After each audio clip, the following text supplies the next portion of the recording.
Hi, this is Veena Vadgama. I'm the Chief Marketing Officer here at CampusIQ, and I am here for your Bowtie Tuesday this week. I am filling in the shoes of Aaron Benz and hoping that this goes really well. I know I've got some big shoes to fill, so let's get started. Today, I'm interviewing our Senior Director of Insights and Strategy, Alyson Goff, who's been with the company for a while, but more importantly, has been in this space for a decade or two. She has been all over space occupancy analytics insights. Alison, your most recent blog, Not Every Solution is Physical. Such a fascinating little piece to discuss like how people should think about campuses differently. In that blog, you argue that the growth in higher ed doesn't always require new construction. Can you share a time when the data revealed that a campus actually didn't need more space, but it needed smarter use of the existing space instead? Yeah, absolutely. So I worked with an institution a couple years ago that was trying to create better synergy between all of their academic colleges, but they had two that were located at a different campus. And so rather than just instantly build a new building on their main campus, we did a holistic analysis to understand how their space was being used. And so what we identified was underuse of their classroom spaces. So we, did an analysis and proved that if they taught outside of the 10 to 2 sweet spot that everybody loves, but if they were to take advantage of all hours, but also align section sizes with capacity, that they could in fact bring those instructional functions from that other location to the main campus. And so I think what's important is that in that example is that wasn't the only input into the decision-making process. It was really just a catalyst for conversation. And so, it started conversation within the executive leadership team and then expanded, obviously talking with the two academic deans, and then led to the next steps of really where it does become a physical solution, which is, okay, how do we right size existing space on campus? And so what I really love about that is one, it was leveraging our existing resources first and foremost, to improving space use policy, because I'm a big believer in policy. And three, just also improving the experience, not only of students, but of our faculty and our staff as well. So when you look holistically, it's not just a dollar and cents win, but it also is just a sense of place and feeling of belonging win as well.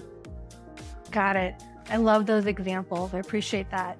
Another question I have is many institutions struggle with those siloed systems and disconnected reporting. We see that all the time, right? What practical steps can campus leaders take to liberate the data and make it more actionable? Yes. So liberating the data. I love that phrase from our friends at the University of Colorado, Boulder. And so I think really is how do we leverage space data as a form of information and decision making.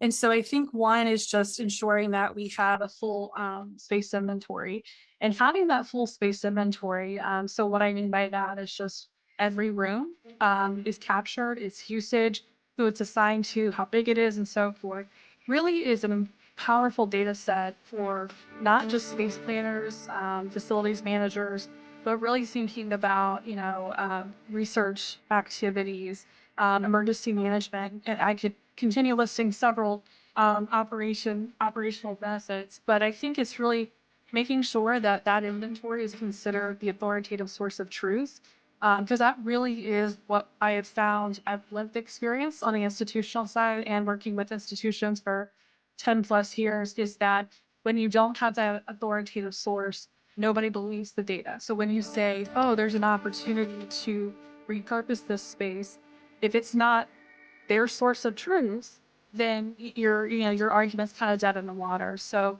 I think it's elevating the conversation to the right individuals on campus, and that is an administrative, and academic, and a student affairs. You've got to have those players in this conversation. That seems so, I think, elementary, but it is truly missing on many campuses that we work with. And then once you have that foundation, it really becomes a technical, logistical, effort to align codes and so forth. And that actually is easier than it feels. So that's what I found my time doing this.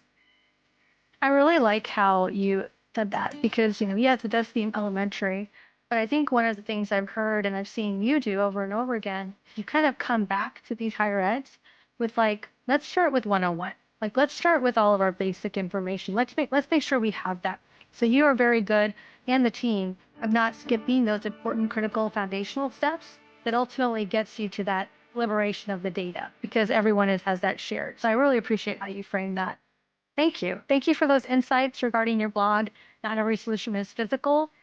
Really appreciate your time, Alison. Thanks for a really great bow tie Tuesday. Yeah, thanks for having me.